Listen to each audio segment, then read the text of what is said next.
মাধ্যমিক ABTA test paper 2024-25 যে English পেজগুলি রয়েছে সেই ইংলিশ পেজগুলির মধ্য থেকে এখন 880 পেজটির সিন এবং গ্রামার পার্টের সমাধান দেওয়া হবে। আর বলে রাখবো, আগের যে পেজগুলি রয়েছে এগুলির সমাধান কিন্তু ইতিমধ্যেই আপলোড করা হয়েছে। ডেসক্রিপশন বক্স এবং এন্ড স্ক্রিনে প্লেলিস্ট রয়েছে, সেখান থেকে দেখে নিতে পারো। আর আনসিন এবং ভোকাবুলারি পার্টের সমাধান আলাদাভাবে আপলোড করা হবে।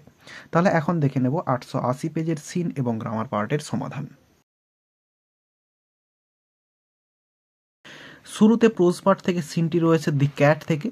শুরুতে এমসিকিউ প্রশ্ন, in the beginning at the table the cat appears, এরপরে অ্যান্সারটা হবে জেন্টলি। ভদ্রভাবে বিড়াল যে টেবিল বা হচ্ছে চা খাওয়ার জন্য যে টেবিল সেখানে হচ্ছে আবির্ভাব হয়।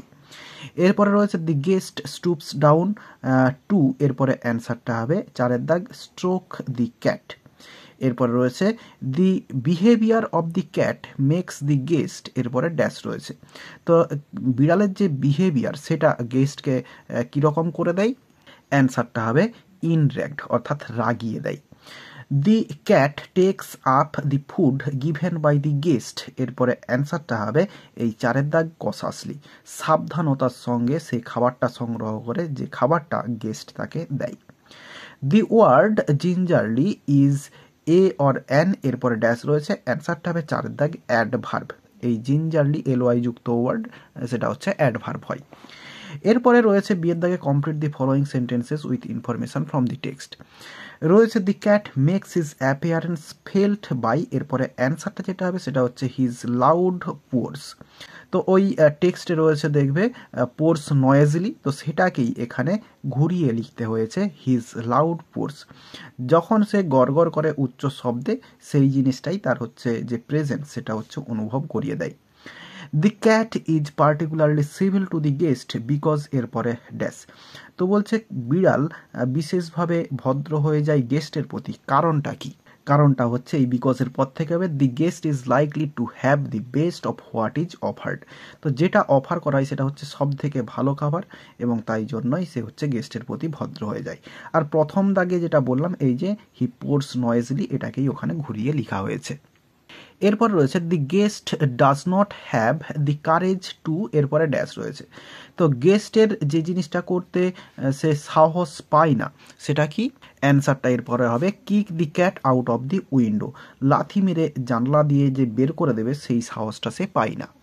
এরপরে ট্রু ফলস রয়েছে এবং সাপোর্টিং স্টেটমেন্ট দিতে বলা রয়েছে। প্রথমে রয়েছে when the cat stuck his claw into the guest the family became offended. বলছে যখন বিড়ালটি গেস্টকে থাবা মারে তখন ফ্যামিলি মেম্বাররা বা ফ্যামিলিটা হচ্ছে ওফেন্ডেড হয় বা বিরক্ত হয়, এটা হচ্ছে ফলস হবে, ফ্যামিলিটা আনন্দিত হয়। অ্যান্সারটা সাপোর্টিং স্টেটমেন্টে লেখা হবে দি ডিলাইটেড ফ্যামিলি রিমার্কস, এরপরে লিখলে এই হিম পর্যন্ত লিখে দিতে হবে। এরপরে রয়েছে for the next time the cat acts as the guest to be smart enough. তো বলছে পরের বার বিড়াল বলে গেস্টকে সে যেন স্মার্ট হয়ে যায়, অর্থাৎ চালাক হয়ে যায় বা আগে থেকে বোঝে যায়, এরকম ব্যাপারটা বোঝানো হয়েছে। তো এটা হচ্ছে ট্রু হবে। সাপোর্টিং স্টেটমেন্টটা এই লাইনটা হবে the cat gingerly receives it with a look in his eyes that say another time my friend you won't be so slow to understand. এই লাইনটা হচ্ছে সাপোর্টিং স্টেটমেন্টে লেখা হবে। এরপর পোয়েট্রি পার্ট থেকে সিনটি রয়েছে দি স্নেল থেকে। শুরুতে রয়েছে এমসিকিউ প্রশ্ন, with in his house the snail hides, এরপরে যে অ্যান্সারটা হবে সেটা হচ্ছে অ্যাসিওরডলি, খুব নিশ্চয়তার সঙ্গে সে হচ্ছে তার বাড়ির মধ্যে লুকিয়ে যায়। উইথ দি স্লাইটেস্ট টাচ, স্পেলিংটা ভুল রয়েছে, with the slightest touch the snail syncs into his house with, অ্যান্সারটা হবে 4 দাগ ডিসকন্টেন্ট, অর্থাৎ অসহিষ্ণুতার সঙ্গে যেটা রয়েছে এখানে হচ্ছে অতৃপ্ততার সঙ্গে সে তার বাড়ির মধ্যে গুটিয়ে যায়। এরপরে রয়েছে দি ওয়ার্ড চ্যাটেল মিনস, এরপরে অ্যান্সারটা হবে 3 দাগ পার্সোনাল বিলঙ্গিংস, অর্থাৎ সম্পত্তি, নিজের যে সম্পত্তি সেটাকেই চ্যাটেলস বলা হচ্ছে। When danger imminent betides the cat, এরপরে অ্যান্সারটা হবে হাইডস, যখন বিপদ আসন্নমান হয় তখন বিড়াল হচ্ছে লুকিয়ে যায়। এরপরে বিয়ের দাগে যেগুলো কোশ্চেন রয়েছে এগুলো খাতায় লিখে দেখাচ্ছি। এখানে শুরুতে রয়েছে what is meant by the phrase self collecting power. এই সেলফ কালেক্টিং পাওয়ার যে ফ্রেজটা এটা দিয়ে কি বোঝানো হয়েছে, অ্যান্সারটা in the poem the snail the phrase self collecting power refers to the snail's ability to shrink into its shell at the time of danger. বিপদের সময় তার যে বাড়ির মধ্যে যে লুকিয়ে যাওয়ার বা গুটিয়ে যাওয়ার যে ক্ষমতা সেটাকেই হচ্ছে সেলফ কালেক্টিং পাওয়ার বোঝানো হয়েছে। এরপরে রয়েছে what does the word imminent means. তো ইমিনেন্ট কথাটার মানে কি, সেটা হচ্ছে আসন্নমান।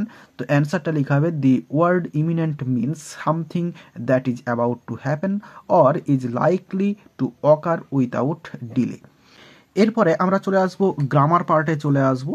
4 দাগে প্রথমে রয়েছে write the correct alternatives to fill in the blanks. The impacts of global warming, এরপরে হবে আর বিইং ফেল্ড এভরিওয়ার। তো বিশ্ব উষ্ণায়নের যে প্রভাবটা সেটা হচ্ছে সমস্ত জায়গায় অনুভব করা যাচ্ছে। এক্সট্রিম হিট ওয়েভস, এরপরে have caused tense of thousands of deaths around the world in recent years. অর্থাৎ সাম্প্রতি বছরগুলিতে 1000 জনের মধ্যে কিন্তু 10 জনের মৃত্যু হয়েছে এই দাবদাহে আর কি। এরপরে it is an alarming sign of events to come, এটা হচ্ছে খারাপ কিছু ঘটে যাওয়ার অ্যালার্মিং সাইন একটা। এরপরে আর্টিকেল প্রিপোজিশন রয়েছে উই রাস্ট, এরপরে to the lighthouse to get some paper, we took, এরপরে আনসারটা হবে the first thing that come handy an old letter lying on the bookcase. এটা রয়েছে আওয়ার রানওয়ে কাইট থেকে, এটার আর মানে বলছি না। এরপরে যেগুলো রয়েছে বিয়ের দাগে এগুলো হচ্ছে ডুয়েস ডাইরেক্টেডগুলির খাতায় লিখে দেখাচ্ছি। এখানে শুরুতে রয়েছে we pasted gold tinsel stars all over it, voice change করতে দেওয়া রয়েছে। তাহলে এখানের যে অবজেক্টটা গোল্ড টেন্সিল স্টার্স এটাকে শুরুতে নিয়ে এলাম। এরপরে ওয়ার বসবে বি ভার্ব, কারণ পাস্ট টেন্সে রয়েছে, সিম্পল পাস্ট টেন্সে। এরপরে ভার্বের থার্ড ফর্ম পেস্টেড বসে যাবে। এক্সট্রা অংশ যে অল ওভার ইট সেটা বসালাম। এরপরে প্রিপোজিশন বাই এবং উইটা আস। তাহলে gold tinsel stars were pasted all over it by us.